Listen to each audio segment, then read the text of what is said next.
Annastacia Palaszczuk has been heckled on live TV by a grieving man who was locked out of the state by her border rules while his father died. The moment came during a press conference to make a tourism announcement at North Kirra Surf Club on the Gold Coast on Friday.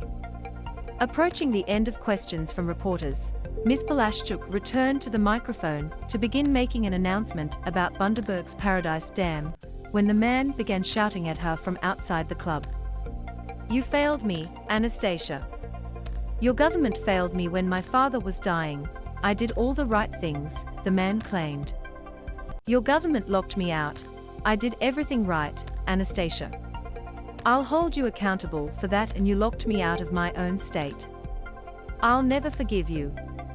The man is seen yelling at the Queensland Premier from outside the North Kirra Surf Club as she gave a press conference on Friday morning. Ms. Palaszczuk let the man finish, offering a quiet "okay" and "yeah" as his venting grew louder. "I know, it's been a tough time for everybody," she said once the man had finished. "It's been a very tough time for everybody during this pandemic. A lot of people have not been able to see family and friends, and we're seeing loved ones being lost. I feel that just as everyone else does.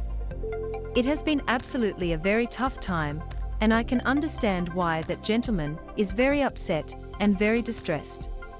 Queensland's Premier has again been confronted regarding her response to the state's COVID-19 pandemic.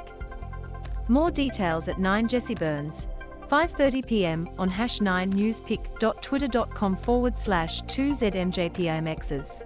9 News Gold Coast, at 9 News Gold Coast, February 11, 2022.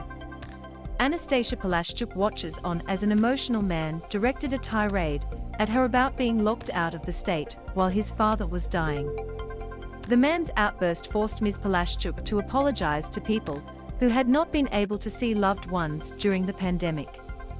Pictured, people reunite at Brisbane Airport after Queensland's border was reopened.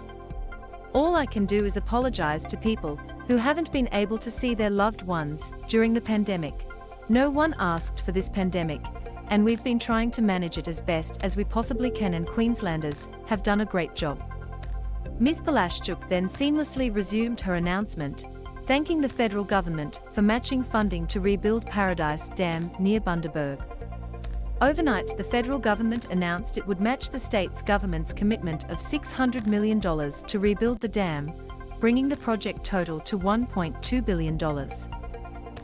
Ms. Palaszczuk was on the Gold Coast to announce a $200 million investment over the next 4 years between the Queensland government and major airports in the state, including Brisbane and the Gold Coast, to attract more international visitors to the state. The Premier claimed the investment will result in more than 5.3 million airline seats per year, 24,100 jobs by 2025, and $4 billion for the Queensland visitor economy. Tourists from Singapore, Japan, the US, Canada, Taiwan and Hong Kong will be targeted in the new investment drive.